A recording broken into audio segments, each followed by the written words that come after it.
Mari kita buka Alkitab kita, saudaraku. Kita buka slide-nya di dalam Yohanes pasal yang ke-15.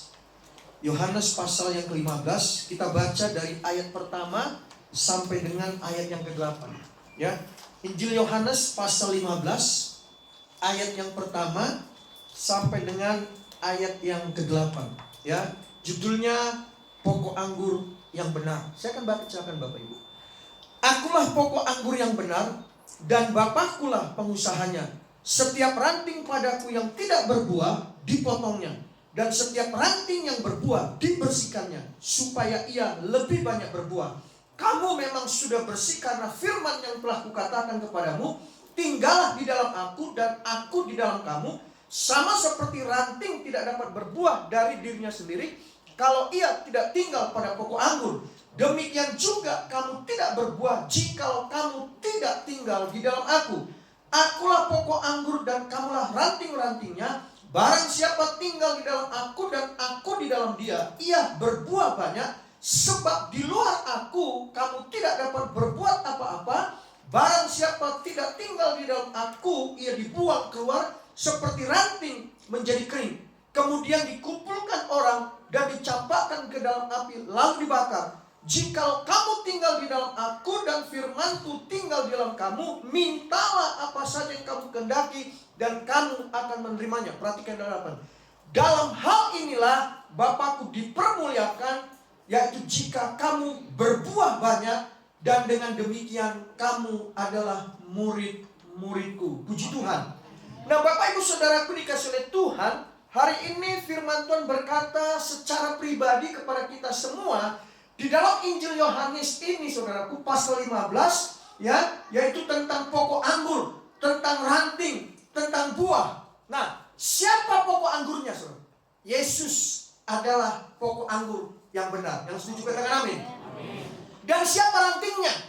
Saudara dan saya, kita semua adalah ranting-rantingnya. Ya, lalu apa buah-buahnya? Nah, inilah saudaraku yang kita akan pelajari sama-sama pada pagi hari ini. Perhatikan. Alkitab menegaskan, memberitahukan satu prinsip.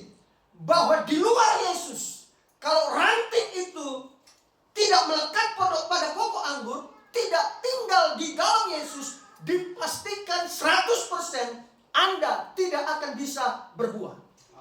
Amin. Nah, ini prinsip yang harus kita pegang. Bahwa di luar Yesus Kristus, saudara dan saya, kita nggak mungkin bisa untuk berbuat apa-apa. Di luar Yesus, saudara dan saya, kita nggak bisa berbuat apa-apa. Yang setuju katakan amin. Ya, amin. Dan kita nggak mungkin bisa berbuah, betul? Nggak mungkin kita bisa berbuah. Lalu yang menarik adalah, saudaraku, di dalam Yohanes pasal 15 ayat yang pertama dikatakan, aku pokok anggur yang benar. Ayat ini bicara apa, saudara? Akulah pokok anggur yang benar. Ayat ini bicara tentang kualitas. Yesus bilang apa? Akulah pokok anggur yang benar. Itu bicara tentang kualitas. Kualitasnya apa? Yaitu benar. Aku pokok anggur yang benar. Lalu ayat yang ke-8, Bapak Ibu, ya, Yohanes 19 katakan, dalam hal inilah Bapakku dipermuliakan, yaitu jika kamu berbuah banyak. Berbuah banyak itu bicara tentang kuantitas. Dimulai dengan kualitas dan diakhiri dengan kuantitas. Kalau kualitasnya baik, maka kuantitasnya jadi baik. Amin Bapak Ibu. Sebab kualitas itu yang akan menentukan kuantitas. Setuju ya? Nah, hari ini saudaraku, yang saya mau tekankan adalah tentang buah. Kita diharapkan semua anak-anak Tuhan berbuah. Yang setuju katakan amin. Maka kita katakan, dengan demikian kamu adalah murid-muridku. Nah, pertanyaannya, buah itu apa? Buah itu sebenarnya apa, saudara? Buah di sini bicara tentang apa? Nah, hari ini saudaraku, yang ingin saya katakan, buah itu merupakan sebuah tanda. Amin. Buah itu merupakan sebuah tanda. Contoh misalnya begini. Kalau Bapak Ibu melihat ada orang naik sepeda, lalu kemudian sepeda itu mulai miring. Itu suatu tanda bahwa sepeda itu mau jatuh. Jadi segala sesuatu itu ada tandanya. Saya mau katakan, buah sebenarnya itu adalah tanda. Amin. Contoh yang lain. Kalau misalnya seseorang itu mau sakit, itu biasanya ada tandanya, saudara. Ya, misalnya hari ini seseorang itu mau jatuh sakit, ya itu ada tandanya. Tandanya gimana? Misalnya kalau orang itu biasanya doyan makan capcay, ya tiba-tiba nggak doyan. Mau makan nasi, tiba-tiba nggak doyan. Mendadak hari itu nggak nafsu makan, ya di mulutnya terasa pahit. Rasanya semua pahit, badan menggigil. Nah itu tanda-tanda lagi mau sakit. Nah, orang lagi jatuh cinta, itu juga ada tandanya. Yang biasanya nggak rapi, tiba-tiba rapi. Yang biasanya nggak pakai minyak rambut, pakai minyak rambut. Ada tandanya. Ya, lagi jatuh cinta. Dikit-dikit ngaca. Lihat kaca spion ngaca. Lihat cermin ngaca. Jangan-jangan mungkin lagi naksir atau ditaksir orang. Ya. Jadi kalau ibu-ibu, istri-istri di tempat ini lihat suami saudara dikit-dikit ngaca, dikit ngaca. Nah, jangan-jangan ya dia lagi mungkin naksir orang, ya, nggak boleh, ya. Nah, saudara mungkin kita semua pernah seperti itu, ya. Dulu, ya, bukan saudara saya, ya. Sebelum saya dulu menikah masih muda, ya, saya pernah jatuh cinta, ya. Seakan-akan dunia ini milik kami berdua. Makan ingat dia, tidur ingat dia, ngelamun tentang dia. Berarti tanda-tanda lagi jatuh cinta. Nah, saya mau katakan, buah itu adalah sebuah tanda. Nah, hari ini saudaraku kita akan melihat buah itu merupakan sebuah tanda. Tanda apa? Kita akan lihat 3 hal, saudara. Kita akan lihat satu persatu. Ya. Yang pertama, buah itu merupakan tanda apa?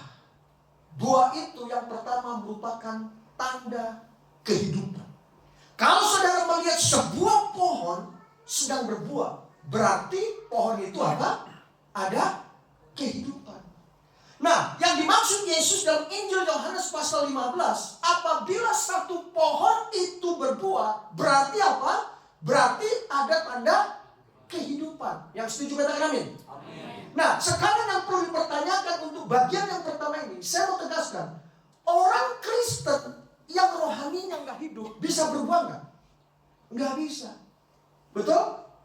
Bagaimana bisa berbuah? Sebab rohaninya nggak hidup. Bagaimana orang Kristen bertumbuh kalau rohaninya mati? Sebab apa? Buah itu merupakan suatu tanda, yaitu tanda kehidupan. Nah, saudaraku dengar baik. Di akhir zaman ini, Tuhan mencari buah dari kehidupan saudara dan saya.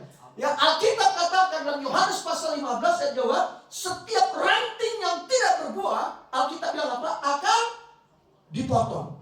Satu konsekuensi yang berat dalam kehidupan kekristenan. Apabila saudara jadi orang Kristen, tapi kalau saudara tidak mengeluarkan buah, pasti akan dipotong. Kenapa dipotong? Karena Alkitab katakan dengan jelas di dalam Yakobus pasal yang kedua ayat 17, iman tanpa perbuatan pada hakikatnya adalah mati.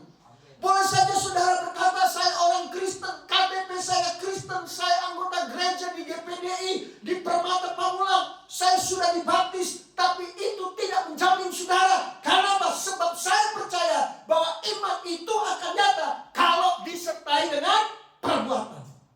Amin. Amin. Jadi kalau saudara jadi orang Kristen, rohaninya mati, pasti tidak akan berbuah. Betul? Nah, sebetulnya orang Kristen itu rohaninya hidup atau mati, itu akan kelihatan dari sikap dan caranya bernyanyi dan tepuk tangan. Ya, ini cuma gue yang gitu loh. Ya, ada seorang bapak, saudaraku, dia kalau tepuk tangan begini, saudara.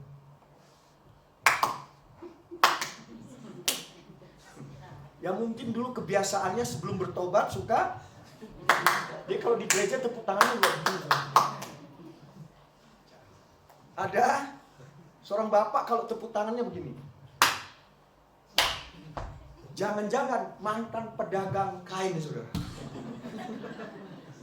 Ini cuma bicara. Perhatikan. Orang Kristen kalau rohaninya mati, dia mulai gak tertarik, saudara, dengan perkara-perkara rohani. Sebetulnya saudara datang ke gereja pada pagi hari ini, itu sudah menunjukkan bahwa ya paling tidak rohani saudara itu setengah hidup. Sebab apa? Sebab minimal saudara mau datang ibadah. Amin? Tapi dengan baik. Yang Tuhan mau, saudara bukan cuma datang ke gereja, bukan cuma datang ibadah, tapi apa? Kalau saudara mau rohani saudara hidup, maka saudara harus masuk lebih dalam di dalam Tuhan. Bertumbuh dan berbuah dan melakukan firman Tuhan. Alkitab katakan dengan demikian kamu adalah murid-murid Tuhan. Amin. Saya berharap bahwa rohani saudara semua di tempat ini benar-benar 100% hidup, bukan setengah hidup. Bahaya loh saudaraku kalau setengah hidup. Nah saudaraku, orang itu kalau rohaninya mati, boro-boro mau ikut doa malam, saudara. Betul nggak? Apalagi doa semalam suntuk. Ikut komsel juga nggak mau. Ya, minggu aja kalau ke gereja jarang datang ke gereja. Kenapa? Karena dia tidak tertarik dengan perkara-perkara rohani. Contoh begini, sama saudaraku, kalau jasmani kita hidup, maka kita akan tertarik dengan perkara-perkara jasmani. Pasti tertarik. Misalnya saudara lihat makanan, baunya sedap, kita ngiler, betul nggak? Ada respon, kita tertarik. Kenapa? Karena jasmaninya hidup. Orang Kristen kalau rohaninya hidup, maka dengan perkara-perkara rohani dia tertarik. Amin. Ayo ikut doa semalam suntuk, dia ikut juga. Dia tertarik, dia ikut. Ayo ikut doa, mungkin setiap hari di gereja dia datang, dia tertarik, dia ikut. Betul? Artinya apa? Orang itu punya respon, tertarik, dia ingin apa? Bertumbuh. Kenapa? Karena rohaninya hidup. Tapi kalau orang Kristen ya diajak ke gereja, ayo ke gereja. Aduh, ntar deh, lain kali aja deh. Gerejanya kan gedungnya nggak pindah kan, masih di situ kan ya. Ayo ke komsel, aduh ntar deh, minggu depan aja. Ayo kita doa semalam suntuk, enggak deh ngantuk. Semua nggak mau ikut. Kenapa? Itu tanda-tanda bahwa rohaninya lagi suam. Bisa bertumbuh nggak? Nggak bisa. Bisa berbuah nggak? Nggak bisa. Nah saya mau katakan buat kita, orang Kristen yang rohaninya itu mati atau masih hidup, coba cek diri saudara. Anda tertarik nggak baca Alkitab setiap hari? Amin. Anda tertarik nggak berdoa setiap hari? Coba saudara cek. Anda ke gereja hari ini dipaksa atau saudara punya satu kerinduan untuk mencari Tuhan? Saudara masih antusias nggak untuk perkara rohani? Dengar baik. Kalau orang Kristen sudah nggak tertarik lagi, kalau orang Kristen sudah tidak antusias lagi, ogah-ogahan, saya mau katakan, jangan mimpi saudara bisa bertumbuh. Jangan mimpi saudara bisa berbuah. Apalagi dapat buah. Nehi orang dia bilang. Betul? Kenapa? Karena buah itu adalah sebuah tanda kehidupan. Amin? Jadi yang pertama saya mau katakan, Yesus bicara tentang buah. Buah itu apa? Buah itu adalah tanda kehidupan. Lalu yang kedua, buah itu apa? Buah itu merupakan tanda apa? Yang kedua, buah itu merupakan tanda pertumbuhan. Kalau saudara melihat sebuah pohon, ya dia berbuah, itu tanda pertumbuhan. Nah Bapak Ibu Saudaraku dikasih oleh Tuhan, pertumbuhan itu adalah suatu hal yang sangat menarik. Nah saudaraku, di depan rumah kami tanam tanaman buah-buahan lah begitu ya, jambu, ya, biji pepaya. Saya lihat saudaraku, dari sejak awal biji pepaya, biji buah itu jambu kami tanam. Beberapa hari kemudian itu mulai muncul dari tanah. Seperti apa? Bunga-bunga kehijau-hijauan. Lama-kelamaan muncul batangnya. Dan terus tumbuh besar dan berbuah. Jadi saya lihat sendiri saudara, proses dari biji yang ditanam sampai pohon itu besar, itu adalah pertumbuhan. Kemudian dia hari ini saya lihat mengeluarkan seperti buah-buah. Itu tanda pertumbuhan. Jadi saudaraku, ini menarik ya. Saya bisa melihat pertumbuhan seperti itu. Dan ini proses.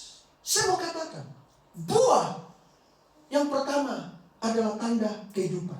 Pohon mati nggak mungkin bisa berbuah. Buah yang kedua adalah tanda pertumbuhan. Pohon mati itu nggak mungkin bisa berbuah. Artinya begini, pohon itu saudaraku, dari dia biji kemudian dia bertumbuh, pohon itu harus bertumbuh terus. Puncaknya, kalau pohon itu sudah bertumbuh, akhirnya pohon itu berbuah. Jadi buah itu adalah puncak pertumbuhan. Nah, sekarang saya mau katakan begini, orang Kristen yang tidak bertumbuh bisa diharapkan berbuah nggak? Nggak bisa. Orang Kristen diharapkan bisa berbuah, sebab buah itu yang dicari Tuhan Yesus pada akhir zaman. Yang setuju katakan amin. Ingat Bapak Ibu, Yesus tidak cari daunnya pada waktu dia datang. Tapi yang Yesus cari adalah buah-buah dalam kehidupan kita. Pertanyaannya, apakah kita berbuah? Ini pertanyaannya. Nah, kalau kita sebagai orang Kristen, kita nggak pernah mengalami pertumbuhan, jangan harap saudara bisa berbuah. Sebab buah merupakan puncak pertumbuhan. Yang setuju katakan amin.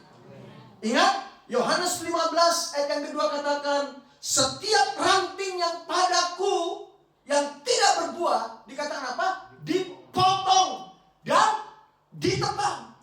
Itu sebabnya Bapak Ibu, mari kita bertumbuh bersama. Amin. Dan akhirnya kita akan berbuah bersama. Jadi yang kedua, buah adalah tanda pertumbuhan. Lalu yang ketiga, ya, buah itu apa? Buah itu merupakan tanda apa? Yang ketiga, buah itu merupakan tanda kematangan, kedewasaan. Amin. Amin. Setuju kalau buah itu adalah tanda kematangan, dewasa? Amin. Kalau pohon itu belum dewasa, kalau pohon itu belum matang, maka pohon itu nggak bakalan berbuah, saudara. Setuju ya? Amin. Jadi buah itu adalah tanda kematangan. Dengar baik. Orang Kristen yang sudah dewasa, orang Kristen yang matang, barulah orang Kristen itu mengeluarkan yang namanya buah. Amin. Dan ini penting untuk dimengerti oleh semua orang-orang Kristen.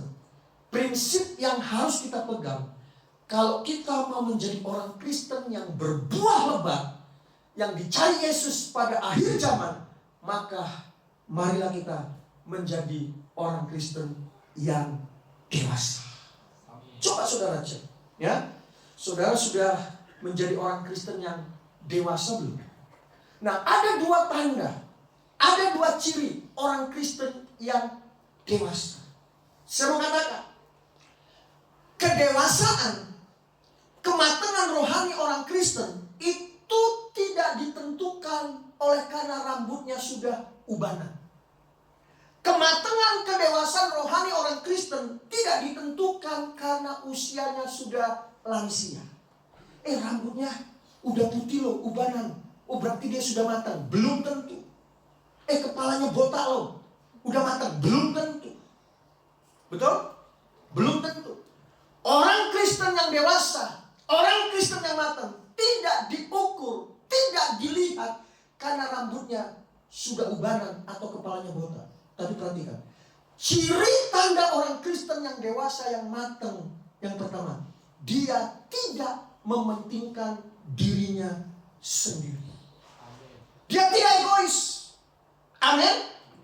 Tapi dia punya hati untuk peduli, untuk memperhatikan orang lain. Dia melayani, bukan dilayani. Alkitab katakan kita dipanggil bukan untuk dilayani, tapi apa? Melayani. Jadi saya percaya kalau saudara sudah lama jadi orang Kristen, bahkan saudara juga sudah melayani, mari kita belajar peduli. Mari kita belajar punya hati. Amin. Amin. Punya hati melayani. Saudaraku, ini sudah waktunya kita bukan lagi minta diperhatikan, tapi waktunya bagi saudara dan saya untuk kita melayani, untuk kita peduli, untuk kita memperhatikan orang-orang lain yang perlu dilayani. Ini tanda kedewasaan. Amin.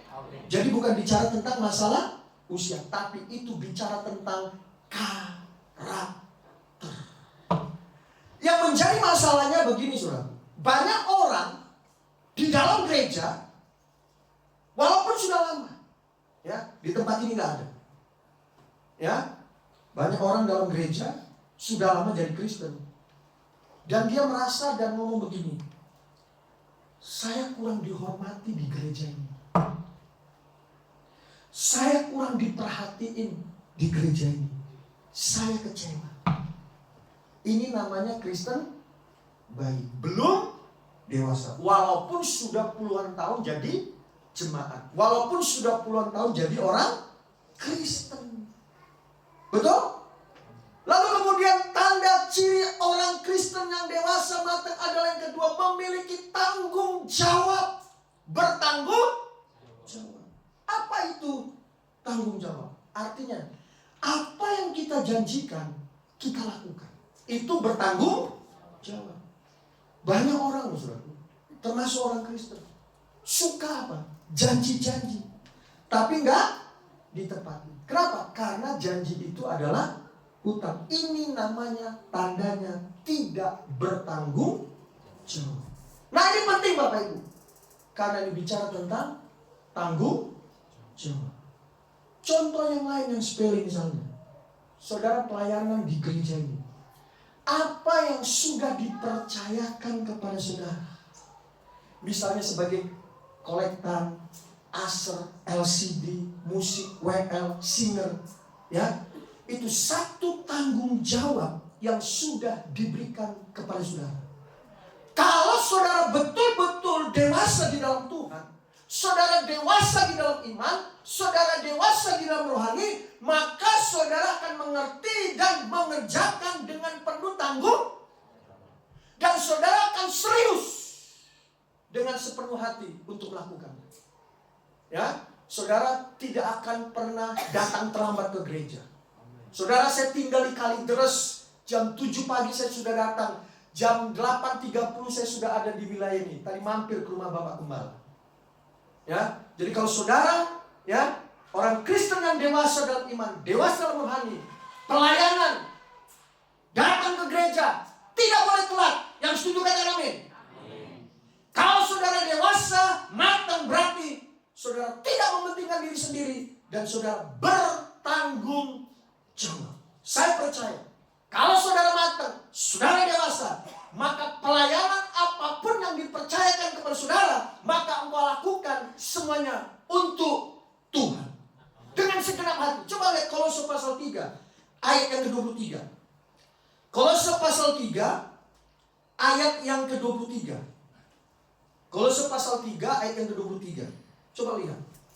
Apapun juga yang kamu perbuat, perbuatlah dengan segenap hatimu. Apapun juga yang kamu perbuat, pelayanan, bekerja, perbuatlah dengan segenap hatimu seperti untuk Tuhan dan bukan untuk manusia. Saudaraku, mari kita semua anak Tuhan yang ada di tempat ini, kita semua berbuah bagi Tuhan. Amin. Yang setuju katakan amin. Kita berbuah untuk Tuhan. Nah, saudaraku, ini bagian yang pertama. Buah itu merupakan tanda. Yang pertama tadi tanda kehidupan.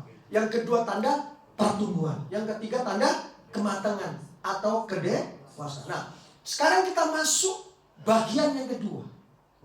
Buah-buah apa yang harus ada di dalam diri anak-anak Tuhan sebagai orang Kristen yang dewasa? Nah, ada beberapa macam buah yang harus ada di dalam diri saudara dan saya, supaya kita ini menjadi ranting-ranting yang semakin dibersihkan, yang semakin berbuah, yang semakin memuliakan Tuhan. Dengan demikian Alkitab mengatakan kita adalah murid-murid Tuhan. Amin. Yang pertama, coba kita lihat Roma pasal 6 ayat yang ke-22. Roma pasal 6 ayat yang ke-22. Tetapi sekarang, setelah kamu dimerdekakan dari dosa, dan setelah kamu menjadi hamba Allah, kamu beroleh buah yang membawa kamu kepada pengudusan, dan sebagai kesudahannya ialah hidup yang kekal. Nah, buah yang pertama namanya buah apa? Yaitu buah pengudusan atau buah pertobatan. Kalau saudara sungguh-sungguh melekat kepada Tuhan, rohani saudara hidup, kita terus bertumbuh, kita menjadi dewasa, kita matang, maka kita akan mengeluarkan buah yang pertama, namanya buah pengudusan atau buah pertobatan. Amin. Amin. Nah, saya mau jelaskan sedikit, saudara. Ya, bertobat itu tidak sama dengan kepingin berubah. Saya jelaskan. Bertobat itu tidak sama dengan kepingin berubah. Itu beda. Ada orang berkata begini, oh saya sudah bertobat. Buktinya apa? Saya ingin berubah. Itu salah. Ingin berubah itu tidak sama dengan bertobat. Bertobat itu adalah perubahan yang mendasar dalam jiwa kita. Perubahan yang mendasar dalam jiwa kita. Perubahan yang mendasar. Bukan cuma berkata saya ingin berubah. Tidak. Bukan hanya sekedar ingin berubah toh. Tapi betul-betul ada satu perubahan yang mendasar dalam jiwa kita. Karakter dasar kita harus berubah. Amin. Karakter dasar kita, kebiasaan buruk harus dirubah. Saya kasih contoh begini Bapak Ibu. Ini ada sebuah cerita legenda, ya. Tapi ada poin penting yang saya mau sampaikan di sini. Ini cerita legenda, ya. Tapi ada nilai poinnya di sini. Nah, ada seorang pangeran, saudara. Ya, judulnya seorang pangeran dan putri kucing. Satu ketika Bapak Ibu, pangeran ini ketemu dengan seekor kucing. Ya, dan pangeran ini suka dengan kucing itu. Lalu mereka suka bermain, ya. Jadi si pangeran suka bermain begitu dengan si kucing, ya. Bulu-bulunya bagus, indah. Lama-lama saudaraku, si pangeran ini tambah sayang sama si kucing. Ya. Nah, sampai satu hari saudaraku, ini cerita legenda ya. Pangeran itu begitu sangat sayang kepada si kucing tadi. Lalu kemudian ada seorang dewa menyihir si kucing tadi. Ya, dari seekor kucing menjadi seorang putri yang cantik jelita. Nah, saudaraku, saya mau katakan ini cerita legenda ya. Tapi ada poin yang penting dari cerita ini yang ingin saya sampaikan. Nah, jadi Bapak Ibu, si putri yang cantik tadi, yang jelita, yang tadinya kucing, disihir ya menjadi putri yang cantik jelita. Dan singkat cerita, akhirnya mereka menikah. Tapi ada yang aneh Bapak Ibu. Yang aneh luar biasa apa? Setelah mereka menikah adalah setiap malam selalu terjadi sesuatu yang aneh dan keributan. Kenapa saudara? Nah, ternyata si putri yang cantik jelita ini, yang dulunya kucing, tiap kali dia habis ngomong, dikit-dikit keluar meong gitu. Setiap kali ngomong keluar meong gitu ya. Habis ngomong meong gitu. Nah, maklum kenapa? Karena dulu dia seekor kucing. Nah, anehnya juga saudaraku, si putri yang cantik jelita ini, ya, kalau dia lihat ada tikus lewat, si putri yang cantik jelita ini, dia tertarik. Maklum karena dia adalah kucing. Ya, kucing saudara. Ya, jadi kalau ada tikus lewat di depannya, dia kejar itu tikus seperti Tom dan Jerry. Ya, nah singkat cerita, saya singkat nih. Kalau enggak jam 5 sore nggak pulang-pulang. Ya, si pengarang, si penulis cerita tadi berkata begini. Memang si kucing itu telah menjadi si putri yang cantik jelita. Tapi perhatikan, ada satu hal yang nggak berubah, yaitu apa? Karakter dasarnya tidak pernah dirubah. Jadi si putri cantik jelita ini masih suka apa? Meong-meong. Masih suka dengan tikus. Walaupun dia putri yang cantik jelita, tapi karakter dasarnya itu nggak berubah. Nah, saya mau katakan kepada kita semua, buah pertobatan itu adalah suatu perubahan yang berdasar. Bukan cuma ingin berubah, bukan, tapi apa? Karakter kita harus dirubah. Amin. Ini orang Kristen yang dewasa. Apa yang dirubah? Keinginan manusia lama, saudara, harus dibuang. Kebiasaan buruk harus dibuang. Yang masih suka berbuat dosa, bertobat. Habit kebiasaan jelek dibuang. Ada di antara saudara masih suka meong-meong? Sudah jadi Kristen, tapi masih suka ngambek, meong. Sudah jadi Kristen, masih gampang tersinggung, meong. Sudah jadi Kristen, masih gampang emosi, meong. Sudah jadi Kristen, masih suka iri hati, dendam, meong. Biarlah hari ini orang Kristen yang dewasa berhenti meong-meong. Amin. Karakter kita harus dirubah. Yang setuju katakan amin. Amin. Iya, harus dirubah. Ini penting. Ini namanya buah pertobatan. Setuju ya? Ada berapa banyak di antara kita yang hadir pada pagi hari ini? Kita mau terus bertumbuh dalam Tuhan. Kita mau bertambah dewasa dalam Tuhan. Keinginan daging yang menguasai kita selama ini, kita buang. Yang masih hobi bikin dosa, kita buang. Amin. Mungkin kita jadi Kristen cukup lama, bertahun-tahun kita ke gereja, bahkan mungkin merayakan Natal bertahun-tahun, tapi hidup kita nggak berubah, nggak ada pertobatan dalam hidup kita. Saudara dengar baik, jangan sampai saudara jadi orang Kristen ke gereja itu cuma kedok doang.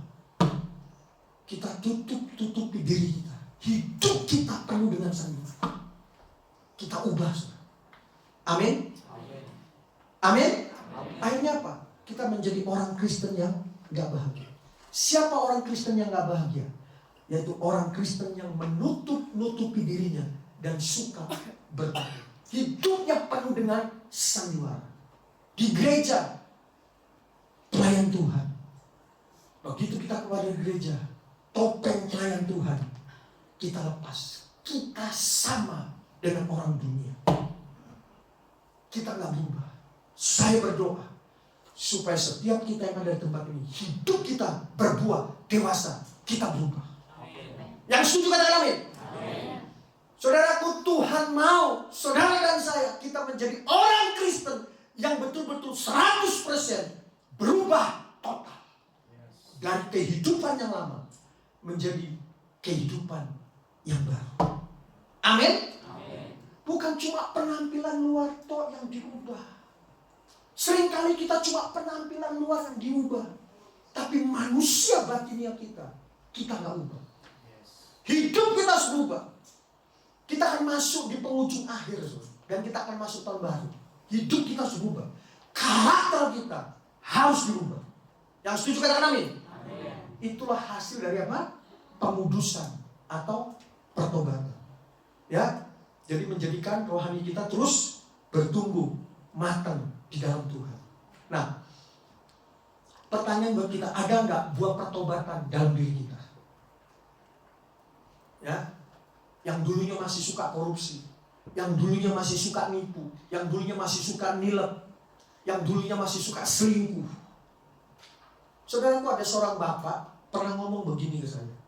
Pak, sebetulnya sih Pak, saya punya kesempatan loh Pak, di tempat saya bekerja, di kantor saya, untuk korupsi. Terus saya nggak lakukan Pak. Kenapa? Saya takut Pak. Takut ketahuan. Kalau ketahuan nanti dipecat. Ini namanya belum bertobat. Jadi dia nggak melakukan karena takut ketahuan. Ini namanya belum bertobat.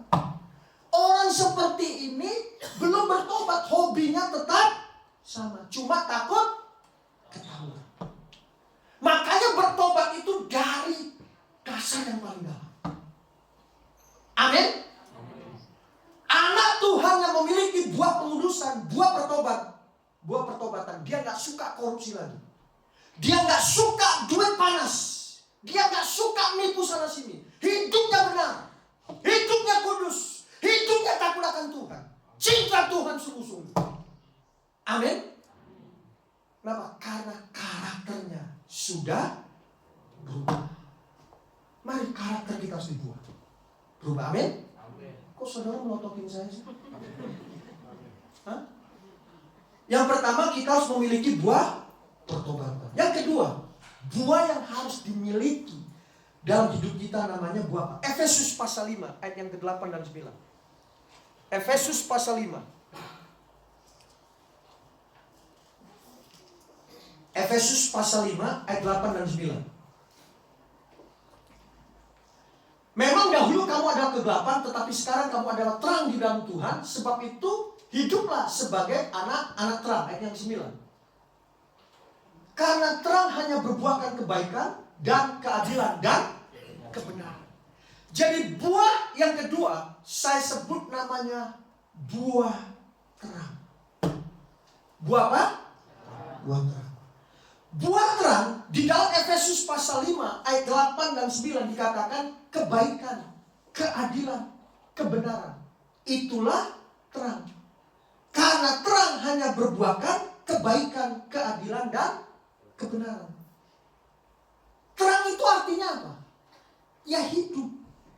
Hidup dalam terang itu artinya apa? Hidup dalam terang itu artinya terang-terangan. Hidup terang-terangan, nggak usah pura-pura, nggak perlu bersandiwara. Hidup harus jujur. Penyanyi rock yang bernama Ahmad Albar, dia bilang apa? Dunia ini panggung sandiwara.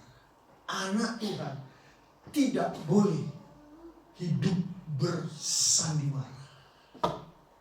Amin. Apa sih terang? Terang itu ya apa adanya. Amin. Nggak perlu sandiwara. Hidup kita nggak perlu pura-pura. Hidup kita adalah dalam terang cahaya Kristus. Amin. Orang yang hidup di dalam terang adalah orang yang bijaksana. Amin. Siapa yang mau hidup dalam terang? Angkat tangan. Berarti saudara hidup dalam bijaksana. Ini yang kedua, namanya buah terang. Hidup di dalam terang. Hidup gak pura-pura. Hidup gak bersandiwara. Kita berjalan di dalam terang Kristus. Karena sang terang sudah lahir ke dalam dunia. Hidup kita harus bijaksana. Amin. Yang ketiga, 2 Korintus pasal 9 ayat 8 dan 10. Ya, 2 Korintus pasal 9 ayat 8, 9 dan 10. Dan Allah sanggup melimpahkan segala kasih karunia kepada kamu supaya kamu senantiasa berkecukupan di dalam segala sesuatu dan malah berkelebihan di dalam berbagai kebajikan. Ayat yang ke-9. Seperti ada tertulis, ia membagi-bagikan, ia memberikan kepada orang miskin, kebenarannya tetap untuk selamanya. Ayat yang ke-10.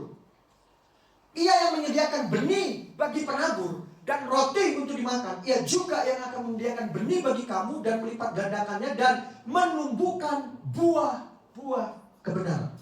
Buah yang ketiga namanya adalah buah kebenaran. Buah apa saudaraku? Buah kebenaran. Nah, Bapak Ibu Saudaraku dikasih oleh Tuhan, saya berharap kalau saudara baca Alkitab, jangan baca separuh, tapi saudara harus baca dari atasnya, supaya saudara mengerti dengan jelas. Perikopnya saudara baca. Yang dimaksud dengan buah kebenaran itu apa? Buah kebenaran yang dimaksud di sini adalah kebajikan. Amin. Apa artinya kebajikan? Jadi anak-anak Tuhan punya kerinduan untuk apa? Menjadi berkat. Anak-anak Tuhan yang sudah dewasa memiliki kerinduan menjadi saluran berkat, jadi teladan, jadi berkat. Hidupnya enggak egois. Inilah buah yang ketiga, yaitu buah kebenaran. Diwujudkan dalam bentuk apa? Kebajikan, berbuat baik. Amin. Nah, saya mau katakan satu hal. Orang yang sungguh-sungguh dalam Tuhan, maka ia punya buah yang ketiga, yaitu buah kebajikan. Good work dalam bahasa Inggrisnya. Perbuatan baik. Amin. Saya ulangi, saudara. Orang yang sungguh-sungguh dalam Tuhan, sudah dewasa, maka dia mengeluarkan buah yang ketiga, namanya buah kebajikan, good works. Amin. Berbuat baik. Ia punya hati untuk menolong orang, punya hati untuk memberi buat pekerjaan Tuhan, memberi buat misi, memberi buat penginjilan, memberi buat janda-janda, fakir miskin. Punya hati untuk menolong. Ini orang Kristen yang dewasa. Buah kebajikan akan dimiliki oleh orang-orang Kristen yang sudah mengalami jamahan Tuhan. Dia betul-betul sudah bertumbuh. Rohaninya hidup, rohaninya matang, rohaninya dewasa. Barulah muncul yaitu buah kebajikan, buah kebaikan, suka memberi, suka menolong, jadi berkat. Hidupnya tidak egois. Saya berdoa supaya anak-anak Tuhan di tempat ini punya buah berbuat baik, berbuat kebajikan, punya hati, jangan egois. Amin. Yang keempat, yang terakhir. Buah apa? Ibrani pasal 13 ayat yang ke-15. Sebab itu marilah kita oleh Dia senantiasa mempersembahkan korban syukur kepada Allah, yaitu ucapan bibir yang memuliakan namanya. Nah, Bapak Ibu Saudaraku dikasih oleh Tuhan, ya, di ayat 15 ini, kalau di dalam Alkitab bahasa Indonesia kata buah itu nggak disebutkan, ya, nggak disebutkan. Tapi kalau saudara punya Alkitab bahasa Inggris, ya, itu disebutkan kata buah, fruit of our lips. Artinya apa? Buah perkataan lidah kita. Ya, jadi dalam Alkitab bahasa Indonesia dikatakan ucapan bibir. Tapi yang lebih tepat itu terjemahannya di dalam bahasa Inggris, yaitu bibir yang berbuah, bibir yang memuliakan namanya. Ini adalah buah yang keempat, yaitu yang Tuhan inginkan dari kehidupan saudara dan saya sebagai anak-anak Tuhan, yaitu bibir yang berbuah yang memuliakan Tuhan. Amin. Coba kita cek, bibir kita, mulut kita ini sudah berbuah nggak? Yaitu apa? 15, yaitu ucapan bibir yang memuliakan Tuhan. Bibir kita, mulut kita, perkataan kita selama ini positif atau negatif? Coba kita cek. Nah, seseorang itu, saudaraku, bisa ketahuan apakah dia memiliki buah yang keempat ini. Dari mana? Dari ucapan kata-katanya. Ya. Dari mana? Ucapan kata-katanya. Orang Kristen yang betul-betul berbuah, dari ucapannya itu bisa dicek. Betul nggak ucapan kita memuliakan Tuhan? Mulut kita bisa dipercaya. Halo? Iya. Perkataan kita bisa dipegang. Nah, dikatakan begini. Ini menurut survei, ya, bukan kata saya. Dikatakan manusia itu 1 menit mengeluarkan kata-kata, ya, 100 kata dalam 1 menit itu untuk pria. 100 kata-kata dalam 1 menit itu bagi pria. 150 kata-kata dalam 1 menit itu buat wanita. Makanya wanita lebih banyak apa?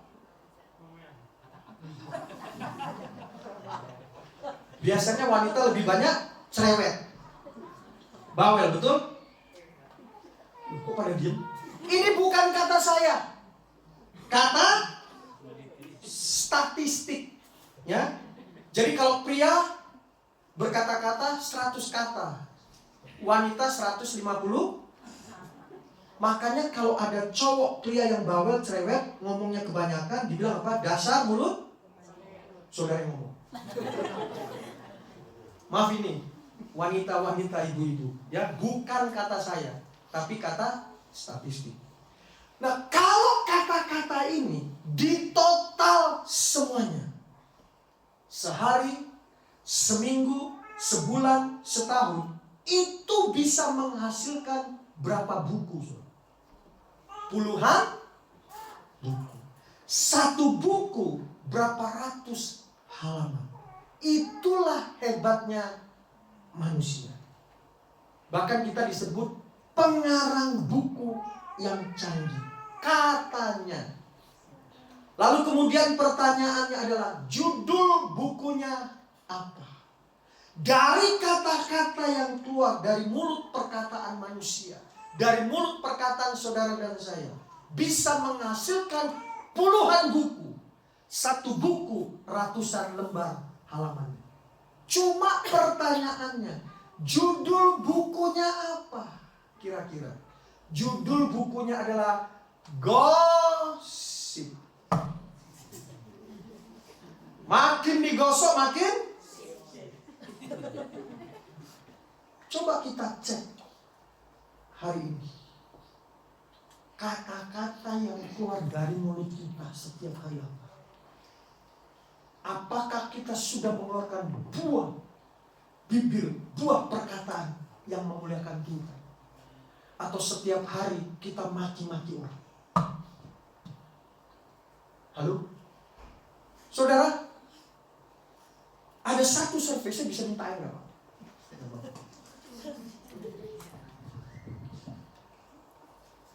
Gak apa-apa, ini saya hanya sebagai peragaan aja.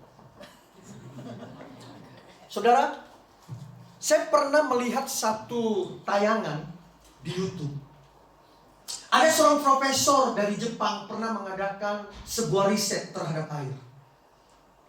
Ya, dia buat riset terhadap air. Betapa dahsyatnya mulut kita. Ya, nah di dalam air ini ada gelembung-gelembung, saudara. Ya, jadi profesor dari Jepang ini membuat 1 riset penelitian terhadap air. Betapa dahsyatnya perkataan kita. Dia bilang begini, ketika kita ucapkan kata-kata positif terhadap air, maka molekul-molekul gelembung-gelembung yang ada di air itu berubah menjadi molekul-molekul yang indah, yang luar biasa. Jadi ketika kita katakan, kamu bagus, kamu cantik, kamu manis, kamu luar biasa, molekul-molekul di dalam air itu berubah bentuk menjadi kristal-kristal yang luar biasa waktu diucapkan. Lalu kemudian dibuat 1 survei lagi. Ketika diucapkan terhadap air, misalnya perkataan yang negatif, oh kamu bodoh, kamu jelek, yang negatif, molekul-molekul dalam air itu berubah menjadi bentuk yang jelek dan hancur. Artinya betapa dahsyatnya perkataan yang keluar dari mulut kita. Makanya kita berhenti ngomong yang jelek. Lalu profesor ini bilang, di dalam tubuh manusia mengandung air kurang lebih 60-70% air. Betul? Kurang lebih. Jadi kenapa kadang-kadang tubuh kita kok kadang-kadang sakit? Jangan-jangan saudara tadi baru maki-maki orang. Setan lu. Maka air di dalam tubuh manusia itu reaksinya berubah jadi negatif.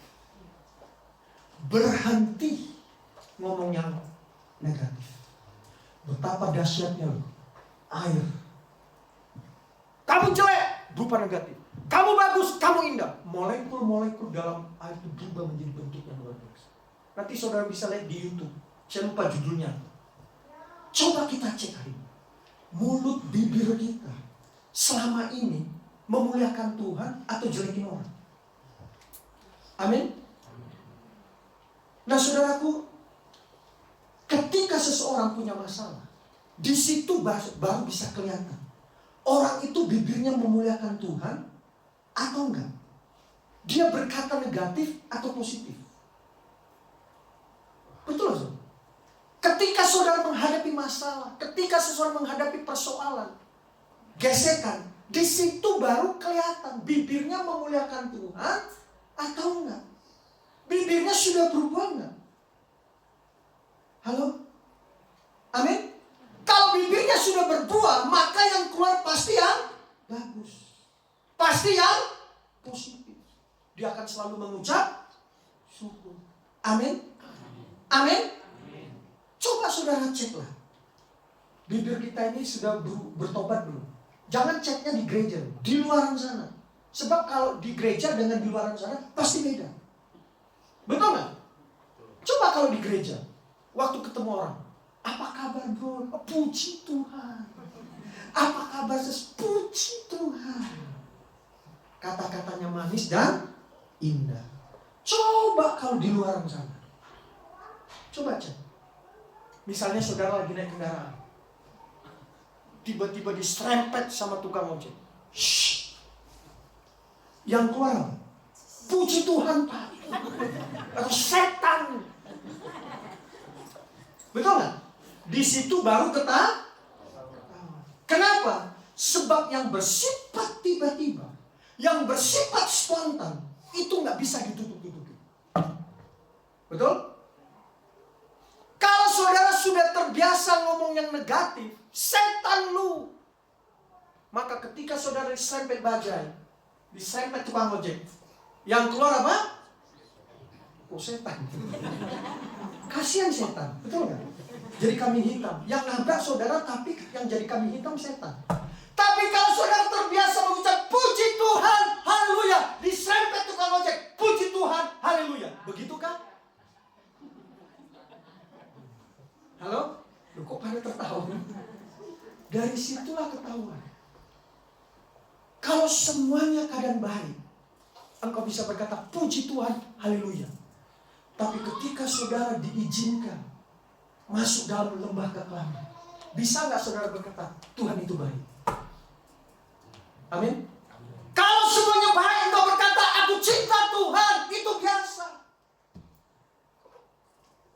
Tapi ketika saudara diperhadapkan dengan hal yang nggak enak, bisa engkau berkata puji Tuhan, haleluya. Kalau semuanya baik, engkau berkata puji Tuhan, itu biasa. Orang dunia juga bisa bilang seperti itu. Betul? Tapi ketika saudara diizinkan untuk masuk dalam lembah kekelaman, bisa kamu berkata, mulut kita bisa berkata, puji Tuhan, haleluya. Amin? Amin? Apa yang sering kita ucapkan, itu akan keluar. Jadi yang sifatnya spontanitas, itu gak bisa ditutup-tutupi. Makanya mulut kita harus mengeluarkan buah yang baik. Amin? Amin? Jadi saya ulangi, buah itu apa? Buah itu bicara tentang apa? Buah itu merupakan suatu tanda. Tanda apa? Buah itu merupakan tanda kehidupan. Yang kedua tanda pertumbuhan. Yang ketiga tanda kematangan, kedewasaan. Jadi ciri-ciri orang Kristen yang dewasa, yang matang adalah ia tidak mementingkan diri sendiri. Ia memiliki tanggung jawab. Buah-buah apa yang harus ada dalam hidup kita?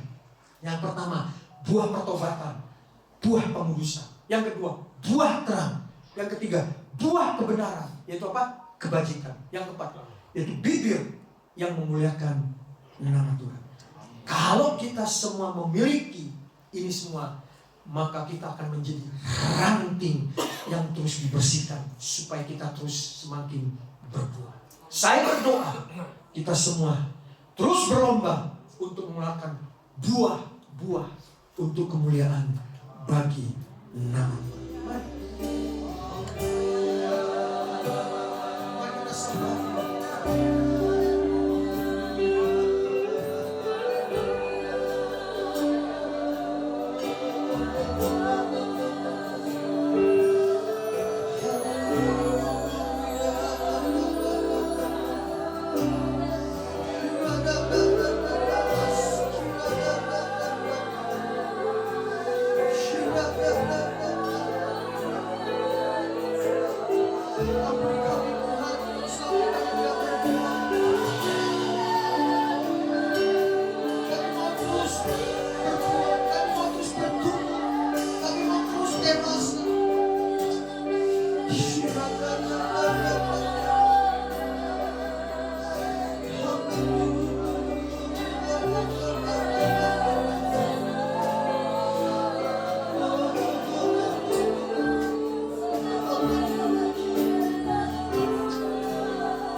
Terpujilah Engkau Tuhan. Berdoa untuk hamba-Mu, biarlah Tuhan pakai terus sesuai dengan kehendak-Mu. Hikmat, akal, bijaksana, marifat yang di surga terus ditambah-tambahkan dalam kehidupan pribadi dan juga pelayanannya. Kami berdoa untuk keluarga, istri dan anak-anak, diberkatilah mereka di dalam segala sesuatu yang mereka kerjakan. Biarlah Tuhan jadikan berhasil. Terima kasih Tuhan untuk firman-Mu. Kami percaya Roh Allah bekerja pada saat ini, dan Roh Allah akan terus bekerja untuk menjadikan kami taat dan tunduk kepada kehendak-Mu. Dalam nama Tuhan Yesus kami berdoa. Haleluya. Mari kita angkat kedua tangan kita. Saudari kasih dalam nama Tuhan Yesus Kristus, terimalah damai sejahtera anugerah berkat Allah, cinta kasih Yesus Kristus, kekuatan penghiburan pertolongan dari Allah Roh Kudus menyertai kita semua mulai saat ini sampai kedatangan Yesus Kristus yang kedua kali ke dalam dunia ini. Di dalam nama Tuhan Yesus kami berdoa. Haleluya. Amin.